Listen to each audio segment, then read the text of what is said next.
Hello, today I'm going to be reading Did I Ever Tell You How Lucky You Are by Dr. Seuss. When I was quite young and quite small for my size, I met an old man in the desert of Dries. He sang me a song I will never forget.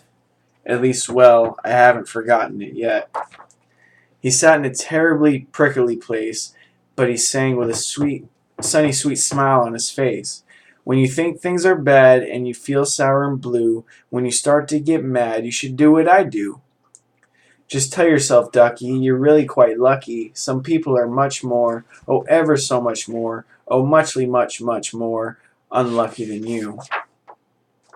Be glad you don't work on the Bungle Bridge that they're building across the Boober Bay at Bum Ridge. It's a troublesome world. All the people who are in it are troubled with troubles. Almost every minute, you ought to be thankful a whole heaping lot for the places and people you're lucky you're not. Just suppose, for an example, you lived in Gazate and got caught in the traffic on the Zate Highway 8. Or suppose, just for instance, you lived in Gazir with your bedroom up here and the bathroom up there. Suppose, just suppose, you were poor Herbie Hart who has just taken apart his Throm Dimbulator apart. He will never get it together, I'm sure. He will never know if the gick or the goor fits into the scruts or the snucks or the snore. Yes, Ducky, you're lucky you're not Herbie Hart who has taken apart his Throm Dimbulator apart. Think you work too hard? Think of poor Alizard. He has to mow grass in his uncle's backyard, and it's quick growing grass, and it grows as he mows it. The faster he mows it, the faster he grows it. And all that stingy old uncle will pay for his shoving that mower around in the hay is a piffless pay of 2 duklas a day, and Ali can't live on such piffless pay. So he has to paint flagpoles on Sundays and grooves. How lucky you are you don't live in his shoes. And poor Mr. Bix. Every morning at 6, poor Mr. Bix has a borfin to fix. It doesn't seem fair, it doesn't seem right, but his borfin just seems to go schlump every night. It schlumps in a heat, sadly needing repair. Bix figures it's due to the local night air.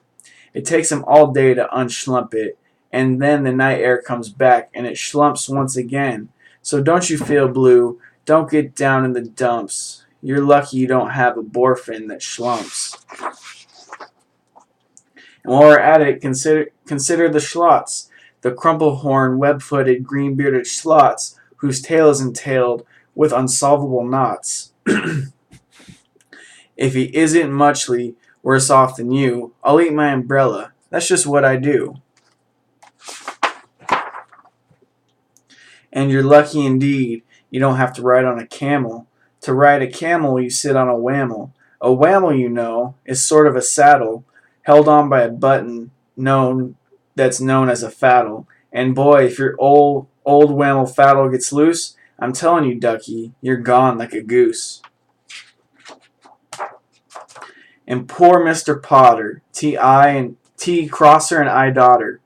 He has to cross his T's and he has to dot I's in an I&T factory out in Van Wise. Oh, the jobs people work at. Out west near Hotch Hotch, there's a Hotcher bee watcher. His job is to watch, is to keep both his eyes on a lazy town bee. A bee that is watched will work harder, you see. Well, he watched and he watched, but in spite of his watch, that bee didn't work any harder, not watch. So somebody said, our old bee watching man just isn't bee watching as hard as he can. There ought to be a watcher. He need to be watched by another Hotcher. The thing we need is a bee watcher. Well,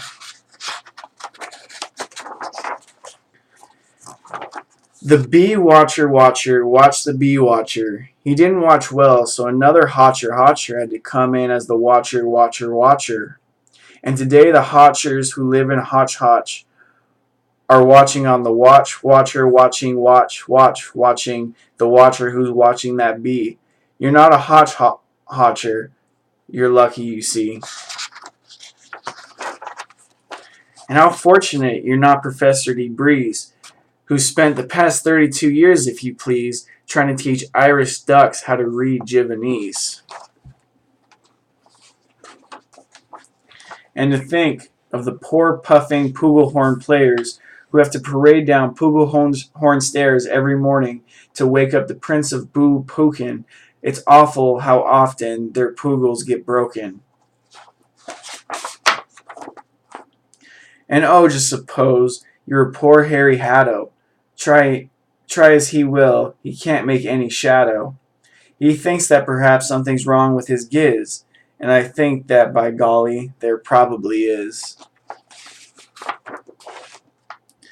And the brothers Bazoo, the poor brothers Bazoo. Suppose your hair grew, and theirs happened to too, and you think you're unlucky? I'm telling you, ducky, some people are muchly, oh ever so muchly more unlucky than you.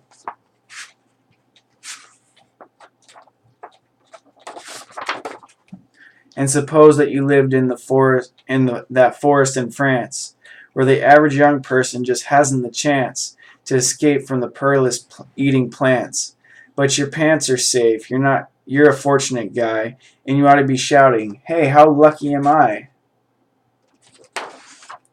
And speaking of plants, you should be greatly gladish. You're not Farmer Flankenberg's 17th radish.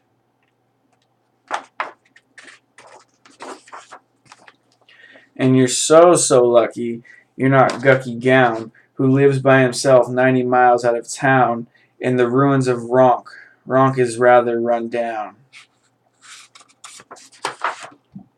And you're so lucky you're not a left sock left behind by mistake in the caverns of Croc. Thank goodness for all of the things you are not. Thank goodness you're not something someone forgot and left all alone in some punkerish place, like a rusty thin coat hanger hanging in space.